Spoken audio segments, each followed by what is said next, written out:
too. Okay. And the only way that we can really make impact is to really take the words of President Kennedy and continue to move forward, to continue to make the world safe for diversity. I hope, yes. We now in Japan, maybe very behind in this sense, we are talking about diversity. Okay, we need the diversity. But now, this time, the inclusion. Well, what is the difference between diversity and inclusion? Well, when you think of diversity, you think of difference, whether it be race, gender, disability, sexual orientation, sexual preference, age. That's the difference. That's diversity. And we have all of that, or should have all of that in our workplace. But how you bring all of those differences together, how you include everyone, how do you ensure everyone has a voice?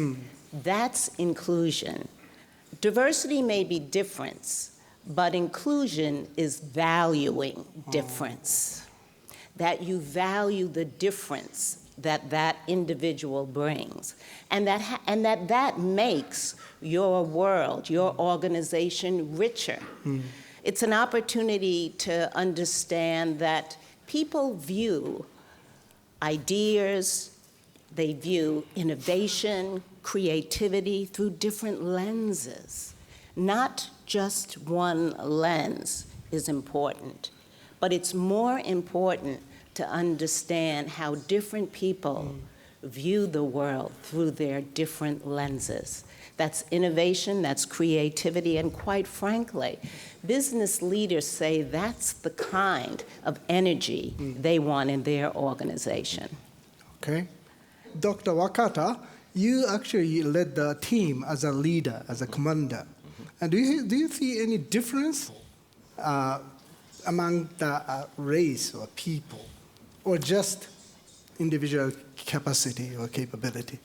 That's a very good question. When it comes to the performance as a country, US, Japan, European nations, Canadians, and Russians, the partners of the International Space Station, has their strength and the weaknesses. And we have a very strong group as a team because everybody's different, as Higuchi-san mentioned. But when it comes to individual difference, I personally believe, we are the same. No matter which countries you are from, it doesn't matter what your background. When we work together, we can, I think, form this strength as a team. So that's what I feel working with astronauts, engineers, scientists, managers from different countries. What's important is the good communication so that we can trust each other. Communication capability. How do you see Dr. Wakata as a commander? Having an opportunity to observe Koichi, I thought he was awesome. And that's not a trick question. Actually, I thought he was going to talk about a term that he introduced his crew, which I love, because we were talking about diversity and inclusion earlier, the critical importance of having people from all kinds of backgrounds, races, cultures, everything.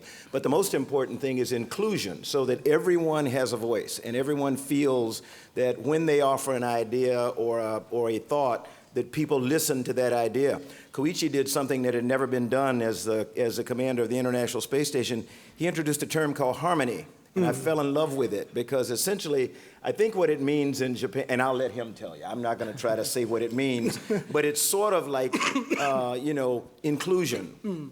Everyone as one, but everyone's voice being heard. And he demanded that the crew get together every day before they went to bed and had at least one meal, that they talked, that they conversed, and that shone through just unbelievably to the rest of the crew and particularly me. So I stole his term, so I talk about harmony.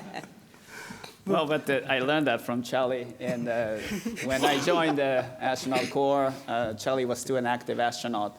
And he was the commander of the space shuttle mission, where my space shuttle commander, whenever different people or a different country work together on a common goal, based on the differences, in the background, in the culture, there's always some conflict.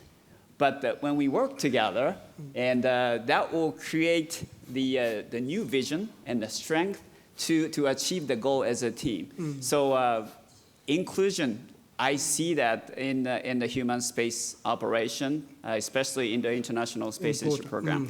This program has, I think, been the largest ever international cooperative program in science and technology. And so far, it's amazing that we have been operating this 15-country cooperative program very successfully. We should continue the legacy of President Kennedy.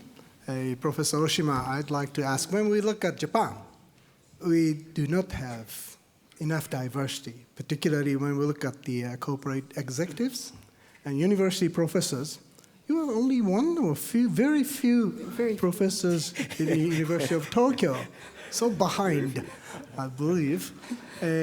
So how do you think the diversity and inclusion, particularly from the point of view Japanese female?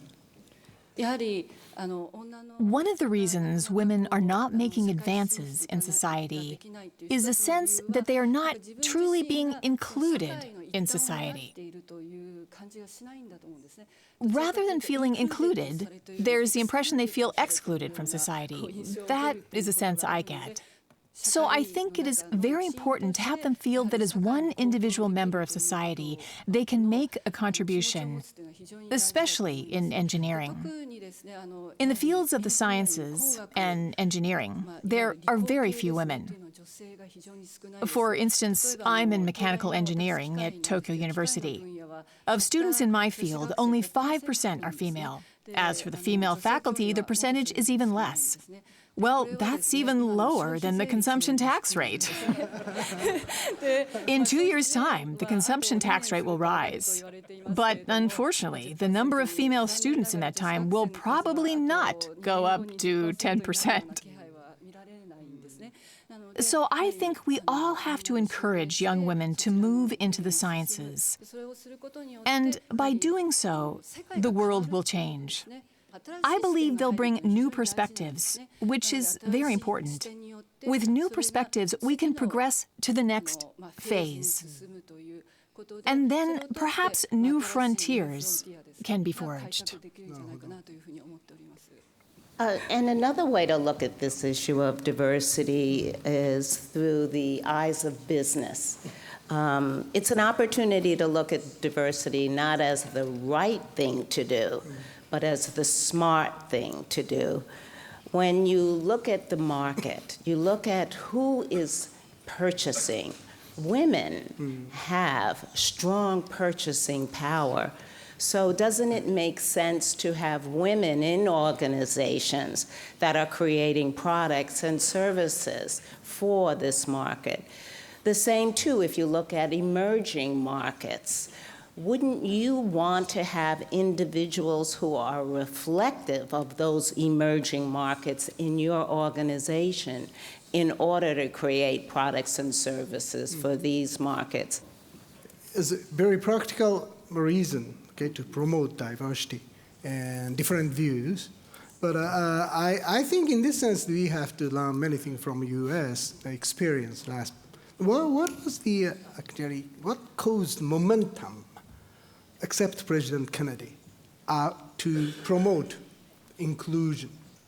I think I would say that it's, you have to start somewhere. What President Kennedy did was act as the catalyst. He was the one who had the courage of conviction in a time that, it was very difficult to do the things that he did. And for most of the students in the audience, I know this may be foreign to you, to be quite honest, but there was once a time in my life in the United States when I was in high school, and I went to school over here, and my white counterparts with whom I did not associate went to school over there.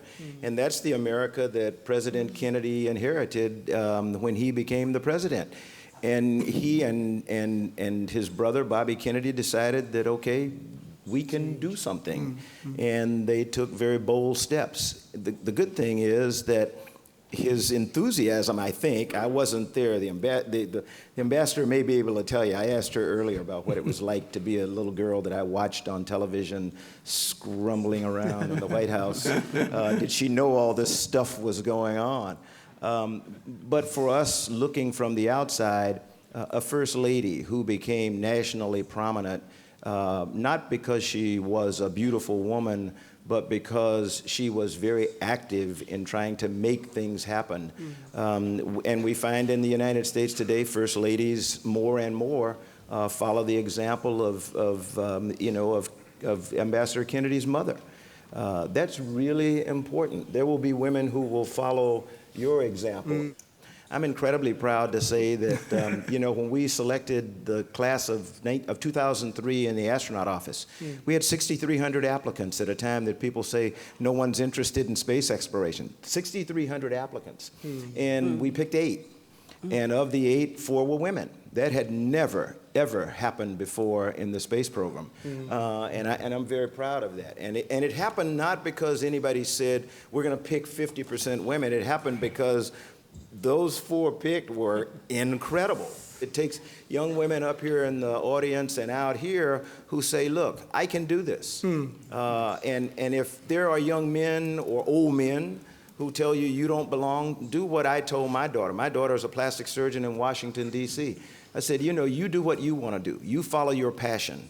If people don't accept you, you are not going to change their mind, but don't worry about it. Just do what you know to be the right thing, and eventually they will either accept you or they will be working for you. That's the approach you have to take, to be quite honest. When I served as a manager in the NASA astronaut office, I had a privilege to work with many talented female managers. 3 chain of command managers for me was female. And we have very many talented, great role models in the U.S. space program. And here too, and like Oshima-san said, we have really wonderful role models. And I think it's very important to all of you to listen to those role models. President Kennedy was my role model, and Armstrong was my role model, Charlie, and many people. So it's our responsibility to share this excitement, to be in this role. Just go do the right things to do. I believe this is the most important message from President Kennedy and from all the panelists. And I'd like you, the younger generation, to challenge the big science, and also not there, but here, so many problems we have to tackle with, and we need international cooperation. Then I'd like to take the questions from students. Okay?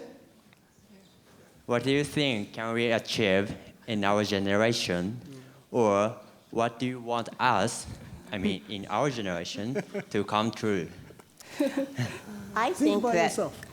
Yes, go. I think that each generation should do as much as they can and pass their knowledge on to the next generation so that they can do more. There's a saying that you have to stand on our shoulders. And so we want you to achieve far more than we have. We also realize your world is going to be far more complex than our world. I would advise you to adopt an old African proverb that says, if you want to go fast, go alone. If you want to go far, go together. Koichi and I have learned that very, very well in the space program. Individually, our nations are all good, they're all great, but collectively, as we have shown on the International Space Station, we're awesome. We are incredibly powerful. With everything going on Earth today between the US and Russia, diplomatically and politically, the crew on board is very much aware of that, but they have a mission, and they are focused. And they understand the critical importance of the International Space Station. There's a lot of calamity. There's a lot of evil. There's a lot of everything else. But look at the big picture.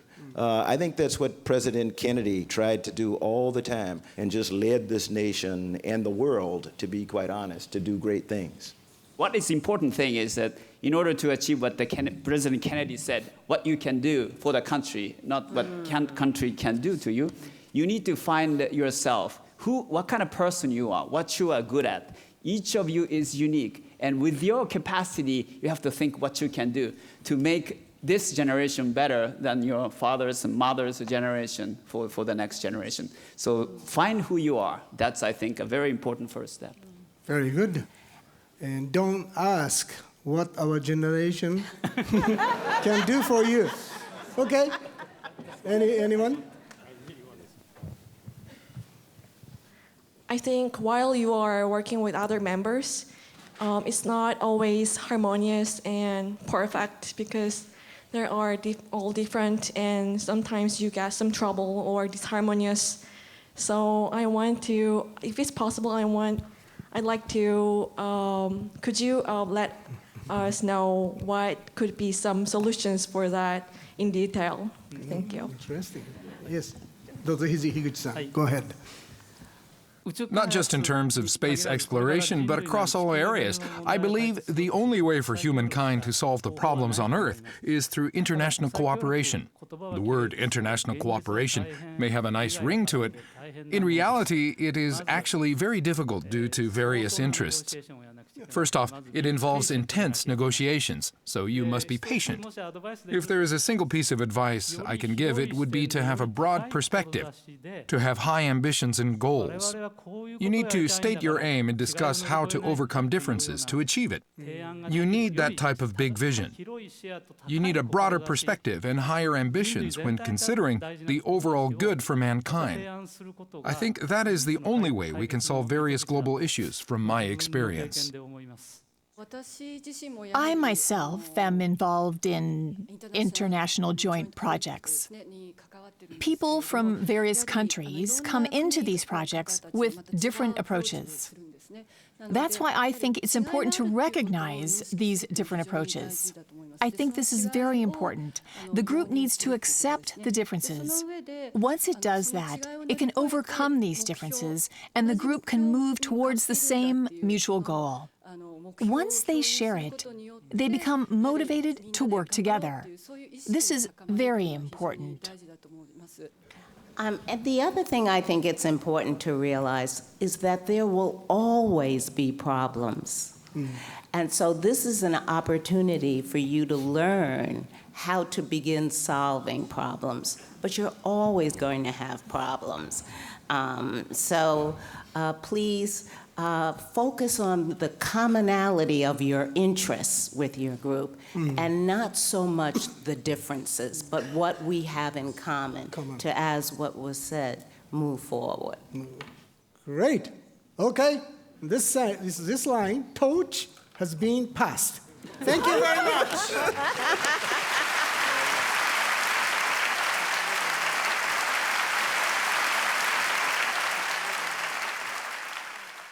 この講演を聞いた私たちがこれをまた周りの人とかに伝播させて自分たちで頑張らなきゃっていうこのメッセージ思いっていうのを伝えていけばこれからどんどん発展していくんじゃないかなって自分は思います。不可能なものを不可能だって考えるんじゃなくて何かできるものはあるんじゃないかって考える積極的な姿勢が大事なのではないかなと学びました。違うことは当たり前だと、そのイスラム国に関して言えば違う宗教であったり違う文化があるからこうやってぶつかり合ってしまうわけですけれど、そういうことが当たり前だと思ってお互い歩み寄る姿勢を示してお互いに世界について考え合っていくこと、世界にとって何がいいのかということを考えることが重要かなというふうに感じました。In the second part of our program, we will discuss Kennedy's national security and peace strategies. Kennedy's biggest challenge, the Cuban Missile Crisis. People asserted nuclear war was inevitable. To regard any nuclear missile launched from Cuba against any nation in the Western Hemisphere as an attack by the Soviet Union on the United States. How did he find a way out of this critical situation?